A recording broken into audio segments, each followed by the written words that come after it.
Queridos amigos, sinto-me feliz em estar dirigindo uma mensagem do Evangelho para vocês e pedindo a Deus que tudo passe e possamos nos abraçar e estarmos juntos com o afeto que sempre tivemos. Espero que todos estejam bem. Vamos comentar um pouco sobre a parábola O Bom Samaritano, que está no nosso Evangelho segundo o Espiritismo, no capítulo 15. Cujo tema é Fora da caridade não há salvação. Falando do nosso evangelho, vocês estão fazendo o evangelho no lar? E um momento diário de oração estão também fazendo? Precisamos muito disso. Um momento, a humanidade precisa que nós nos voltemos para Deus e dediquemos um momento das nossas vidas para orarmos pela humanidade. É necessário, meus amigos. Refletindo sobre a nossa mensagem, um doutor da lei disse para Jesus: Mestre, o que eu preciso para possuir a vida eterna? Jesus lhe respondeu: Que é que está escrito na lei? Que ledes nela? Ele lhe respondeu: Amarei o Senhor vosso Deus de todo o vosso coração, de toda a vossa alma, de todas as vossas forças, e é de todo o vosso espírito, e ao próximo como a vós mesmos. Jesus aprovou a resposta e disse: Fazei isso e vivereis. Mas o homem, não satisfeito, acrescentou: E quem é o nosso próximo? Pergunta que nós sempre nos fazemos e muitas vezes respondemos próximo, como a nossa família consanguínea, às vezes acrescentamos os nossos amigos. Mas Jesus, ele vai além quando conta a seguinte parábola. Um homem que descia de Jerusalém para Jericó caiu nas mãos de ladrões que o agrediram, cobriram-no de feridas, deixando-o semi-morto. Um sacerdote passou pelo caminho, vendo o homem ferido, atravessou para o outro lado. Um levita, que passou também pelo mesmo lugar, ignorou o homem ferido, seguindo a sua viagem. Um samaritano, que viajava, vendo esse homem jogado no chão, foi tocado de compaixão. Aproximou-se dele, derramou óleo e vinho em suas feridas e as enfaixou. Logo depois, colocou-o sobre o seu cavalo e conduziu-o a uma hospedaria. Cuidou dele. No outro dia, deu 2 moedas ao hospedeiro, dizendo: Tende cuidado com esse homem, e tudo o que gastares a mais eu restituirei quando retornar. A atitude desse homem foi o exemplo que Jesus deu do que é verdadeiramente caridade. O sacerdote e o levita eram considerados ministros de Deus. Esperava-se deles uma atitude de amparo e proteção para esse ser necessitado. No entanto, a atitude do samaritano, considerado um pagão, visto também como impuro pelos judeus, diferenciou, pois demonstrou misericórdia para com o homem caído. O samaritano não questionou sobre quem era ele, o que fazia, se merecia o seu amparo. Ele fez o que todos nós deveríamos fazer: socorrer, amparar um irmão necessitado. A nossa querida irmã Dulce dizia que ao socorrer um doente, um desamparado, sujo, mal cheiroso na rua, ela via em cada um deles Jesus. Por isso, ela não podia abandoná-lo, nem pensar em todas as implicações do gesto que teria. Nós muitas vezes fazemos isso. Desejamos fazer algo por alguém, mas medimos tanto como fazer, as consequências, que a oportunidade se vai e perdemos a chance de servir a Jesus. A caridade não é uma porta de salvação. Na verdade, ela é a única porta de salvação. É a primeira de todas as virtudes.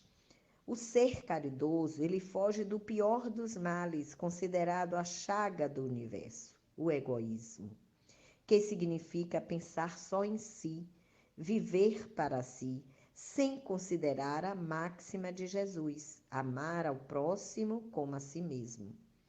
São Paulo, ou Paulo de Tarso, como também o chamamos, compreendeu tanto a importância da caridade que disse: ainda quando tivesse a linguagem dos anjos, quando tivesse o dom da profecia e penetrasse todos os mistérios, quando tivesse toda a fé possível até transportar montanhas, se não tivesse caridade, nada seria.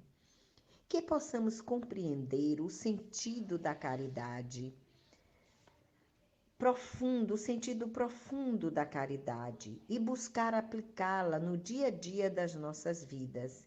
Que possamos analisar as nossas ações buscando ver se a caridade está contida nelas. Não basta não fazer o mal, mas é preciso fazer todo o bem possível.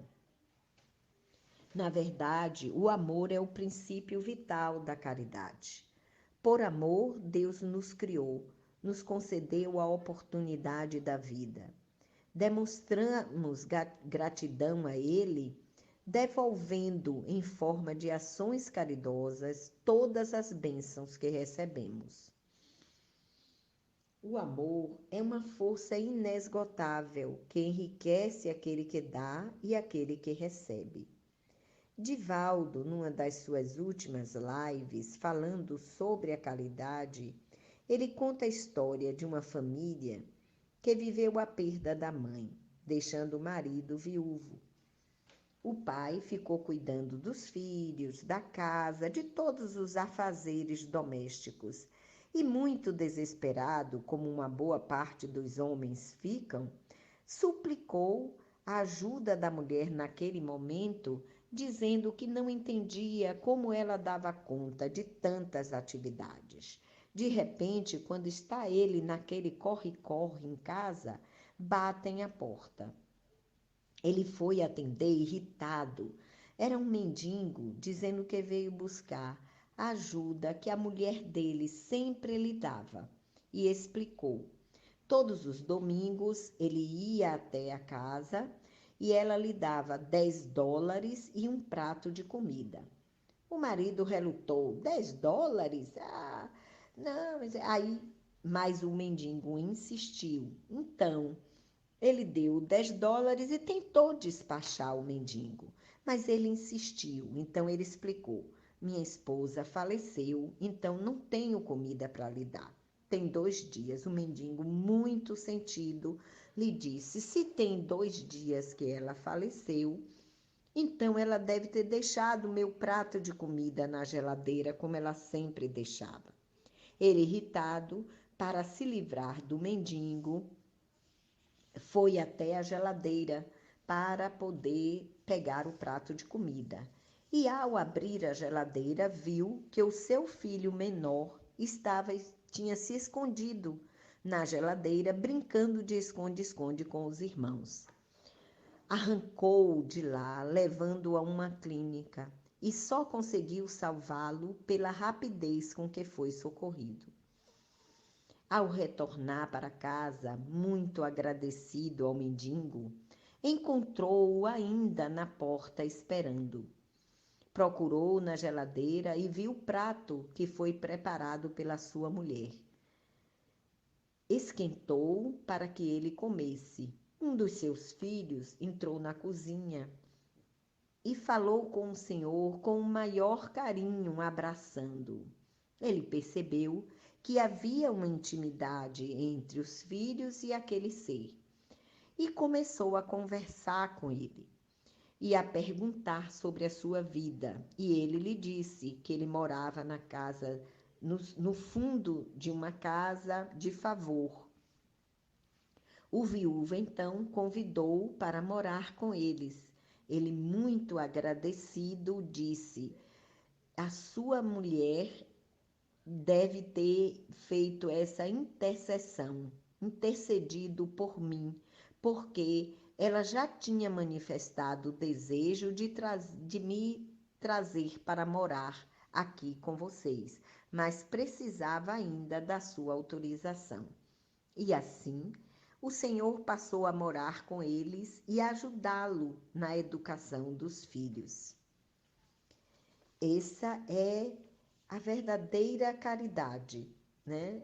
Ele compreendeu, apesar da relutância, ele compreendeu a generosidade daquele ser necessitado e também a generosidade da sua esposa e a interferência dela para que o filho pudesse ser salvo naquele momento.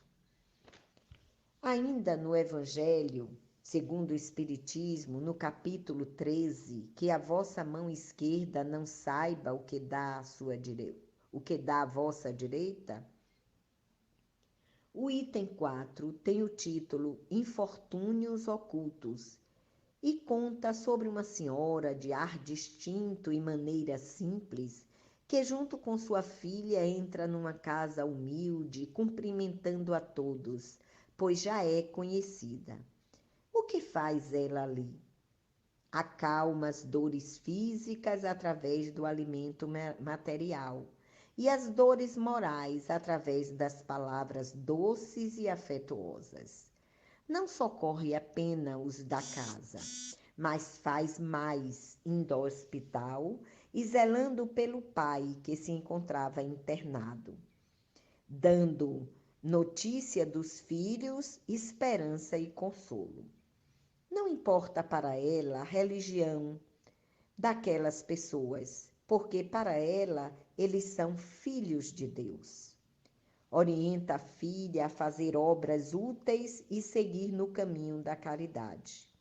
Ninguém sabe seu nome nem onde mora. Não espera a aprovação de ninguém a não ser a de Deus. Os Espíritos nos orientam sobre a máxima: fora da caridade não há salvação, dizendo que aí estão contidos os destinos do homem na terra e no céu, ou seja, nos planos espirituais. Esse é o guia do homem de bem que deseja seguir Jesus e ser fiel aos seus ensinamentos.